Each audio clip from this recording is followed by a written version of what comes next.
Throughout the financial crisis, that's right, we're still talking about it, our economy has been guided by the Federal Reserve Bank, which is now engaged in a $1 trillion+ program to prop up the economy called quantitative easing. It's not a made-up phrase, if that's what you're thinking. It's when the Fed buys up government debt with money that they make out of thin air. Sounds like they're printing money. Nuh-uh.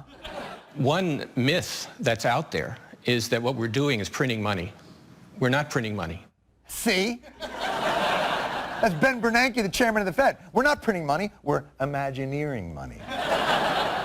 Printing money would be like last year when we were making things quantitatively easier for banks by buying up massive amounts of their debt using money created from thin air. That was printing money. Don't take my word for it. Take the guy with the exact same beard on the exact same show talking to the exact same interviewer not 21 months ago.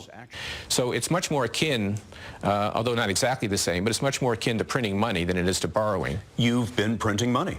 Well, effectively, and we need to do that.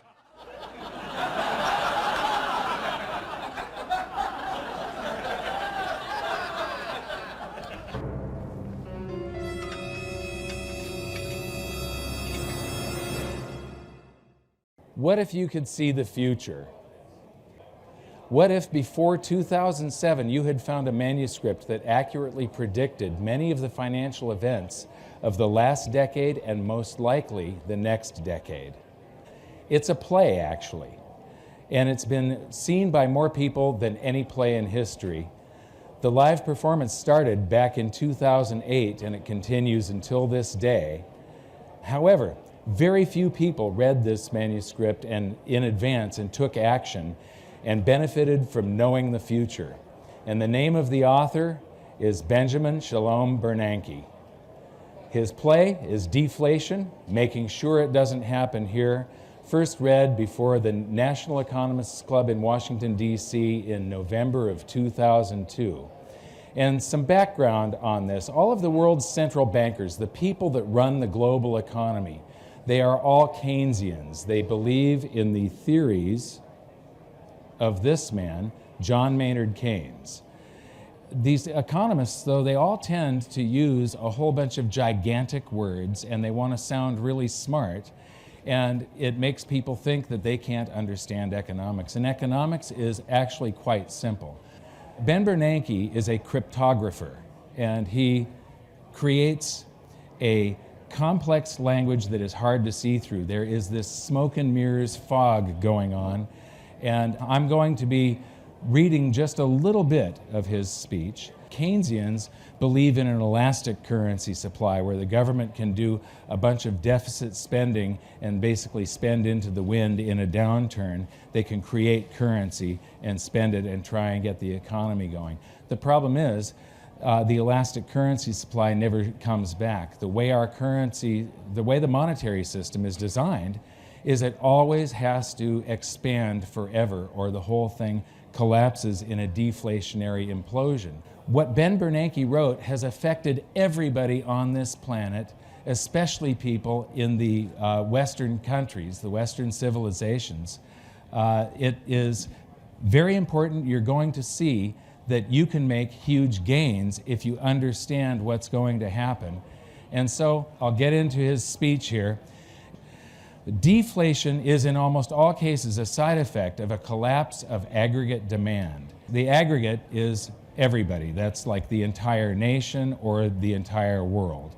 Demand is the stuff that we want to buy. So basically, he's saying that deflation is because people don't want to buy stuff. And this gives you a glimpse into the mind of Keynesians. Keynesians believe that the economy is this machine with gears in it, and you put an input here and there's an output there that's equal and opposite.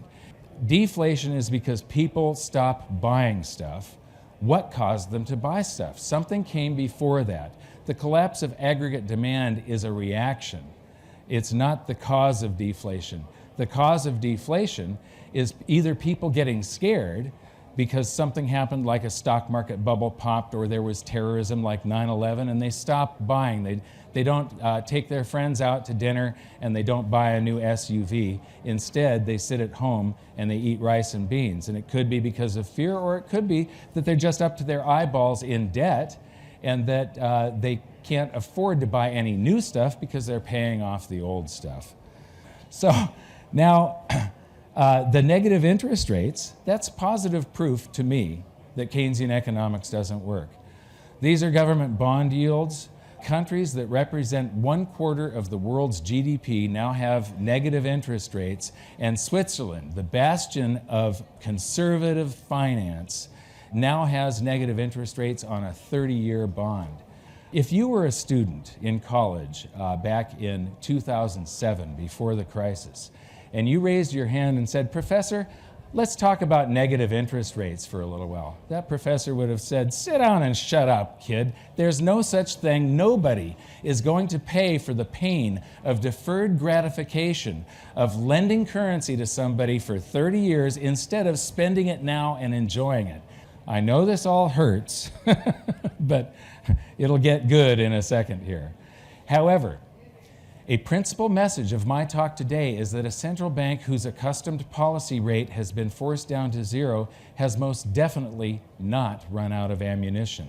Indeed, under a fiat, that is, paper monetary system, a government, in practice the central bank in cooperation with other agencies, should always be able to generate increased nominal spending and inflation even when the short-term nominal interest rate is at zero. Like gold, US dollars have value only to the extent that they are strictly limited in supply. But the US government has a technology called a printing press, or today its electronic equivalent, that allows it to produce as many US dollars as it wishes at essentially no cost. By increasing the number of US dollars in circulation, or even by credibly threatening to do so, the US government can also reduce the value of a dollar in terms of goods and services, which is equivalent to raising the prices in dollars of those goods and services. We conclude that under a paper money system, a determined government can always generate higher spending and hence positive inflation. What? Now, a lot of you understood that, but he does insert an awful lot of unnecessary words. So this is Ben Bernanke, the nerd, and this is Cool Ben, the guy that is going to level with you and tell it to you straight. And so all you have to do is read the words that are in red and skip everything else. Some observers have concluded that the central bank has run out of ammunition. The central bank has not run out of ammunition. Under a paper money system, the central bank should always be able to generate inflation. US dollars have value only to the extent they are strictly limited in supply, but the US government has a printing press that allows it to produce as many dollars as it wishes. By increasing the number of US dollars in circulation, the US government can also reduce the value of a dollar. A determined government can always generate inflation. What Keynesians don't seem to understand is that it's emotion that runs the economy in the short term. The bubbles that happen, the bumps and dips along the road in the economy are all from people's fear and elation. If they're feeling good, they take their friends out to dinner and so on. This is US base currency. They call it the monetary base or the base money supply. It's not money. US currency, like all fiat currencies on the planet, are currency. We do not use money. We haven't used money for many decades. Money, one of the functions of it is to be a store of value. And because of the way the currency system is designed, the monetary system, all fiat monetary systems cannot store value, because when we create a unit of currency, it's borrowed into existence and we promise to pay it back with interest, and the interest doesn't exist. The currency to pay the interest does not exist yet. So we always have to go deeper and deeper and deeper in debt as a society to be able to have currency circulating. And so this monetary system, its design cannot survive a static, if there isn't any extra currency being created, because it'll go into a deflationary implosion. Normally, money is injected into the economy through asset purchases by the Federal Reserve. The Federal Reserve has a checkbook, but there is no currency in that checking account, and it's got a zero balance. And we created an entity, an organization that has the legal authority to counterfeit currency. They write a check on a zero balance checking account, currency springs into existence, and then they get to purchase an asset with that counterfeit currency. So they get to go into the markets and buy stuff and compete with us and drive prices up and bid those goods, the assets, away from us. And so it's a very, very immoral system. It's just absolutely wrong. Everybody really needs to understand this, and your own livelihood, your prosperity in the future will increase if you understand all of this stuff. So the crisis is still going on today. When there's a crisis, it echoes around the world. And here you see QE1. The blue is the Federal Reserve, Bank of England is green, Bank of Japan is red, the European Central Bank is yellow. So quantitative easing 1, quantitative easing 2, quantitative easing 3, but right now they're creating the equivalent of $180 billion every month. And so the emergency that is going on in Japan and in Europe has not ended. And the world is so globally connected. With the next recession, we are going to see one hell of a crisis. And this is going to explode right off the top of the screen here, all of this currency creation.